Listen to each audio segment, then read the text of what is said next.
দেখো আমাদের এই কোয়েশ্চেনে বলা আছে যে find the velocity of a falling body under gravity with air resistance proportional to velocity and explain the concept of terminal velocity.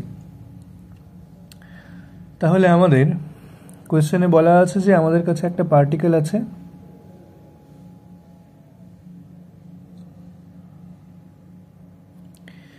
যে পার্টিকেলটি গ্র্যাভিটির আন্ডারে নিচের দিকে পড়ছে। তাহলে এই পার্টিকেলটির ওপরে গ্র্যাভিটির জন্য নিচের দিকে একটি ফোর্স কাজ করবে যেটি হচ্ছে mg, আর এয়ার রেজিস্ট্যান্স কাজ করবে ওপরের দিকে। দেখো এয়ার রেজিস্ট্যান্স বলা আছে যে proportional to the velocity of the body. তাহলে এয়ার রেজিস্ট্যান্স হচ্ছে proportional to the velocity of the body যদি হয় তাহলে আমরা এয়ার রেজিস্ট্যান্সকে বলতে পারি kv, তাই না? কে হচ্ছে প্রপোর্শনালিটি কনস্ট্যান্ট অথবা ড্যাম্পিং কনস্ট্যান্ট। তাহলে আমরা এই বডিটার ওপরে যে নেট ফোর্স কাজ করবে সেটা আমরা লিখতে পারি mg মাইনাস কেভি। দেখো mgটাও ফোর্স, কেভিটাও ফোর্স, তাহলে ফোর্স থেকে ফোর্স মাইনাস করলে আমরা ফোর্সই পাবো। তাহলে এইটা আমরা ইকুয়াল করতে পারি কার সঙ্গে? বলতে পারি এইটা is equal to m into a, নিউটনের সেকেন্ড ল অনুযায়ী, যেখানে এ হচ্ছে এই বডিটার অ্যাক্সেলারেশন। তাহলে আমরা এখান থেকে কি লিখতে পারি? ma is equal to mg minus k v. m দিয়ে যদি আমরা ভাগ করে দিই তাহলে আমরা বলবো a is equal to g minus k by m into v। ঠিক আছে, এখন দেখো a কে আমরা লিখতে পারি dv by dt।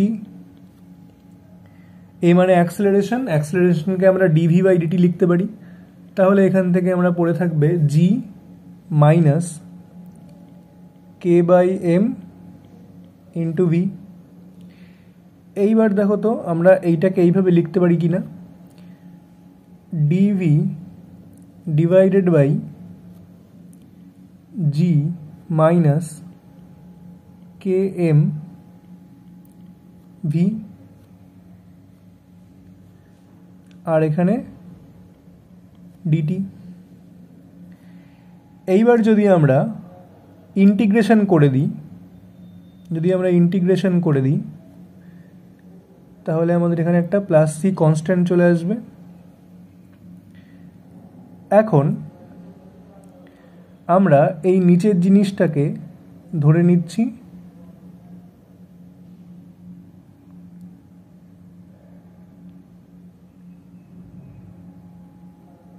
z।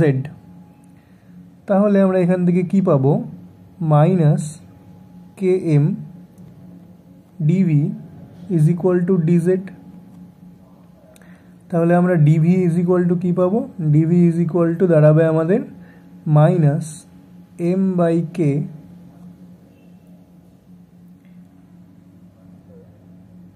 dz। ঠিক আছে, এইটা দাঁড়ালো আমাদের। এইবার তাহলে আমরা dv এর মান যদি আমরা এখানে বসাই, dv আমাদের কি ছিল? Minus m by k dz divided by এইটার মান আমরা ধরেছিলাম z is equal to integration dt plus c। তাই ছিল আমাদের। এখন দেখো m মাইনাস m কে এইগুলো কনস্ট্যান্ট বাইরে নিয়ে চলে আসলাম। তাহলে পড়ে থাকলো আমাদের dz by z is equal to dt plus c। এইবার মাইনাস m বাই k যা ছিল তাই থাকলো। ইন্টিগ্রেশন 1 বাই z dz এর হয় হচ্ছে 1 বাই z dz এর ইন্টিগ্রেশন হয় হচ্ছে ln z। ln z is equal to T plus c. ঠিক আছে, এইখান থেকে দেখো আমরা এবার যদি জেড এর মান বসাই, জেড এর মান আমরা জেড ধরেছিলাম এইটা, এই জিনিসটা, তাহলে আমাদের কি দাঁড়াবে, ln g minus K by M V is equal to T plus c. এইটা আমাদের দাঁড়ালো। ঠিক আছে, এইবার আমাদের ইনিশিয়াল কন্ডিশন ধরে ইনিশিয়াল কন্ডিশন থেকে আমাদের সি কনস্ট্যান্টের মান বের করতে হবে। আমরা ধরে নিচ্ছি যে যখন টি সমান সমান 0 তখন ভেলোসিটি সমান সমান 0 ছিল, মানে টি সমান সমান 0 সময়ে ধরে নিচ্ছি ভি সমান সমান 0 ছিল। তাহলে আমরা এইখান থেকে কি লিখতে পারি, minus M by K ln G minus K by m into 0 is equal to 0 plus c. তাহলে এখান থেকে আমরা সি এর ভ্যালু পেয়ে যাব। সি ইজ ইকুয়াল টু কী দাঁড়াবে আমাদের, minus M by K ln জি। ঠিক আছে, তাহলে আমাদের সি এর ভ্যালু পাওয়া গেল হচ্ছে এইটা।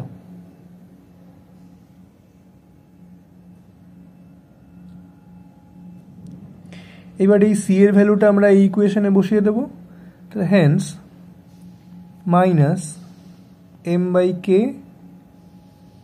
এই ইকুয়েশনে বসিয়ে দেব,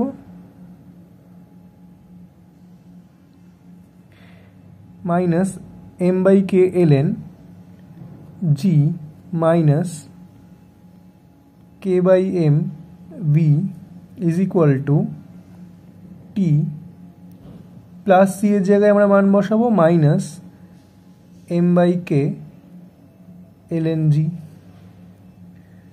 ঠিক আছে, এইবার এইখান থেকে আমরা কি পাবো, আমরা এই জিনিসটাকে যদি আমরা বাঁ দিকে নিয়ে চলে আসি, তাহলে আমাদের কি থাকবে, M by K ln G minus M by K ln G minus K by M V is equal to T. ঠিক আছে, এইবার এম বাই কে কে আমরা কমন নিতে পারি, ln G minus ln G minus K by M V is equal to T. তাহলে আমরা এই m by k কে ওই সাইডে নিয়ে যাব, তাহলে আমাদের কি পড়ে থাকবে, ln, আবার দেখো ln জি মাইনাস ln জি লগ এ মাইনাস লগ বি, এর ফর্মুলা আমরা লিখতে পারি না, লগ এ মাইনাস লগ বির ফর্মুলা কি হয়, লগ এ বাই বি। তাহলে আমরা এখান থেকে লিখতে পারি log g by G minus K by m into v is equal to, এই এম বাই কে কে আমরা এই সাইডে নিয়ে যাব, তাহলে কি হবে আমাদের, কে টি বাই এম। और এইখান থেকে আমরা কি পাবো, G minus G by G minus K by M V is equal to exponential K T by M. ঠিক আছে, এইবার আমরা যদি উল্টে দিই, মানে 1 বাই এই গোটা জিনিসটা করে দিই, তাহলে তাহলে এখানে 1 বাই এই গোটা জিনিসটা করতে হবে। তাহলে আমরা যদি করি তাহলে আমরা কি পাবো, G minus K by M V divided by G is equal to E to the power minus K by K T by M. ঠিক আছে, এইবার দেখো এইখান থেকে আমরা কি লিখতে পারি, যে যদি আমরা সেপারেট করে দিই তাহলে G by G minus K by M G into v is equal to exponential minus kt by m or 1 minus kmg v is equal to exponential minus kt by m or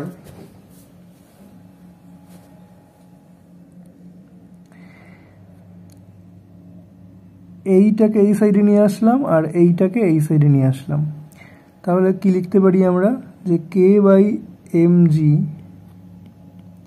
V is equal to 1 minus exponential minus K T by M, और V is equal to আমরা বলতে পারি যে M G by K into 1 মাইনাস exponential minus kt by m।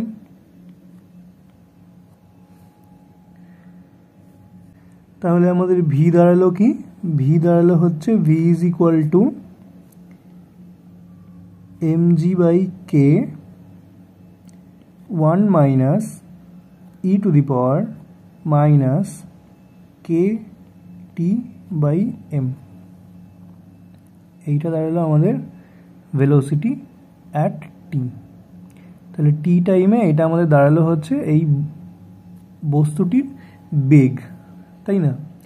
এইবার দেখো এইখান থেকে এই ইকুয়েশন থেকে আমরা কি বলতে পারি, এই ইকুয়েশন থেকে আমরা বলতে পারি যে যদি টি টেন্স টু ইনফিনিটি হয়, যদি টি এর মান ইনফিনিটি হয়, তাহলে দেখো এই যে এক্সপোনেনশিয়াল আছে, এক্সপোনেনশিয়ালটা ইনফিনিটি হয়ে যায়, এক্সপোনেনশিয়াল ইনফিনিটির ভ্যালু 0 হয়ে যায় না? তাহলে 0 হয়ে যায়, তাহলে আমরা ভি, এই ভিটা কি পাবো, V T is equal to আমরা পাবো হচ্ছে, ভিকে যদি আমরা ভিটি লিখি তাহলে আমরা কি পাবো, যে M g divided by k 1 minus 0। তাহলে আমরা এখান থেকে কি পাবো, যে M G by k is equal to vt, তাই না?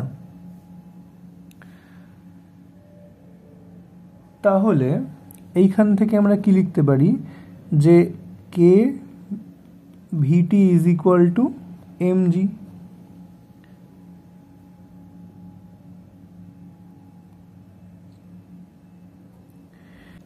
এই ইকুয়েশন থেকে আমরা কি দেখতে পাচ্ছি, যে এই বস্তুটির ওপর যে বল কাজ করছিল, এই বস্তুটির ওপর যে নিচের দিকে অভিকর্ষজ বল কাজ করছিল mg, আর ওপরের দিকে যেই বল কাজ করছিল ঘর্ষণজনিত বল kv,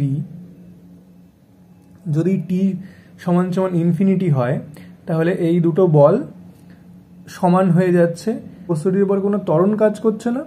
তাহলে কোনো বস্তুর উপর যদি ত্বরণ কাজ না করে তাহলে আমরা বলতে পারি এই বস্তুটি সমবেগে নিচের দিকে পড়তে থাকবে। যেই বেগে এই বস্তুটির উপর কোনো ত্বরণ কাজ করছে না সেই বেগকে বলে হচ্ছে টার্মিনাল ভেলোসিটি।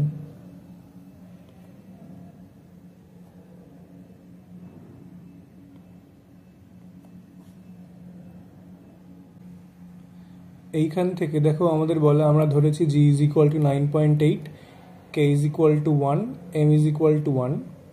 তাহলে আমরা এইখান থেকে এই যে ভেলোসিটি আমরা পেয়ে গেলাম, ভেলোসিটির ফর্মুলা লিখলাম। এখন যদি আমরা এটাকে প্লট করি তাহলে দেখো আমরা পাচ্ছি হচ্ছে এই গ্রাফটা।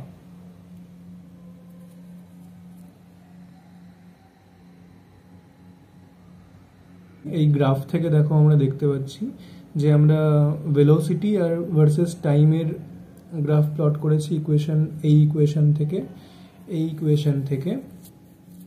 তাহলে আমরা বলছি যে যখন টি ইনফিনিটি হলো, যখন টি ইজ ইকুয়াল টু ইনফিনিটি হলো, তখন দেখো আমরা ভিটি ইজ ইকুয়াল টু পেলাম হচ্ছে এম জি বাই কে, এইটাকেই আমরা বলছি টার্মিনাল ভেলোসিটি। দেখো এই এম জি আর কেটা কনস্ট্যান্ট না, দেখো যখন আমাদের টি যদি ম্যাক্সিমাম হয় তাহলে দেখো এই গ্রাফটা একটা কনস্ট্যান্টের দিকে অ্যাপ্রোচ করছে, একটা কনস্ট্যান্ট ভ্যালুর দিকে অ্যাপ্রোচ করছে, যেই কনস্ট্যান্ট ভ্যালুটাকেই আমরা বলবো হচ্ছে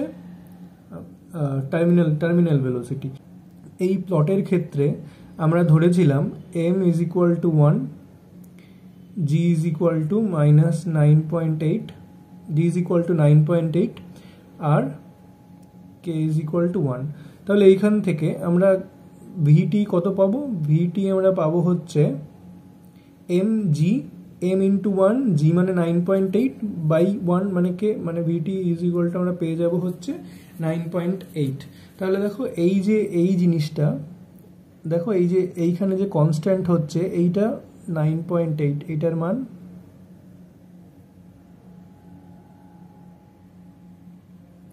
দেখো, এইটার মান 9.8।